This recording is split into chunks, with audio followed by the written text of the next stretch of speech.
Hi, we're here today with one of our members, Leslie Day of Day HR Consulting.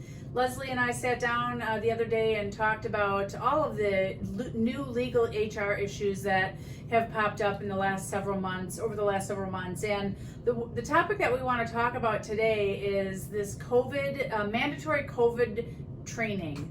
So the Illinois Department of Commerce and Economic Development put this out. It's really an interesting subject, and hopefully everyone knows that they need to do COVID mandatory training, but if you don't, we're going to learn about it today. Leslie? Oh, thank you so much, Claire. I'm so happy to share this information. Yeah, at the time that Illinois did the Restore Phase 3 and businesses were opening, right at that time, the state of Illinois posted a webpage under the Illinois Department of Commerce and Economic Development, better known as DCOE, that nobody knew about. And it included some marvelous materials in there, but part of it was that certain business sectors have some mandatory actions that they have to take to protect their employees from COVID and their customers from COVID. And some of those industries require mandatory employee training that's like, there's like a 13 or 12 a list of topics that have to be covered in this training. And this is crazy because I just would think that, I didn't know about it, and I would just think that some of our business owners as members didn't know about it. So does this have a certain time frame, or, what if you didn't know about this? Well, I don't think hardly anybody knows about it, and I don't think anybody has ever heard of the Department of Commerce and Economic Development. It's like, where did this come from? Right. But even if you had not known about it and had not completed the checklist and they give you a sample list of all the things you should be doing and done the employee training, do it now because then you're in compliance and now you've protected your employees. So the whole thing here is that it gives a framework for you safely operating your business for your employees and for your customers while all of this is going on. Requirements for cleaning, how to wear, everybody has to have face masks on, all the time unless they're drinking or eating. Social distancing, how to handle customers when they come in.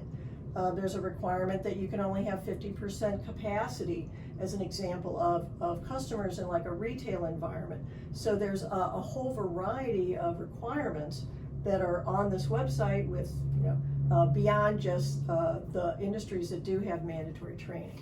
Yeah, so that's what I was going to ask. Are there specific business sectors that are required or that are included in this website? Yeah, they first created at the stage 3 level a number of sectors. So there's specific requirements for retail. I know there's a lot of retail clients that does require this mandatory training. Offices, manufacturing, personal care, service counters, health and fitness, day camps, outdoor dining, and youth sports. And this website provides, as you saw, like sample signs to put up, wash your hands, wear your mask, and a mandatory poster that everybody is supposed to have at the entrance of their building when they screen their employees or screen their customers, asking them, have you had a cough? Have you had, these symptoms? Before they come into your business, independent of whether you're going to do the temperature check or not. So, I've seen some businesses that have obviously put into place COVID procedures. You get past the door without your temperature being taken, etc. Is it safe to assume, how formal or informal is this training?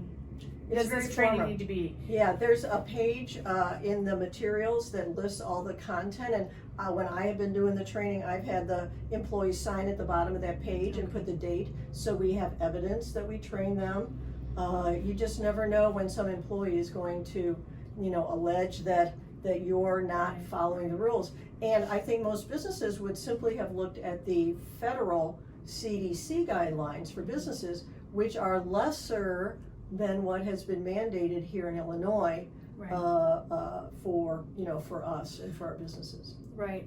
And so the DCEO site, which we will share under this video, is really, I mean, it's really cool actually. They did a great job with the website, and every business sector has its own section. So the posters and the checklists and things like that are very specific to the industry that you're in. So just print them out. Yeah. So I think it's such an urgent topic that our members know about.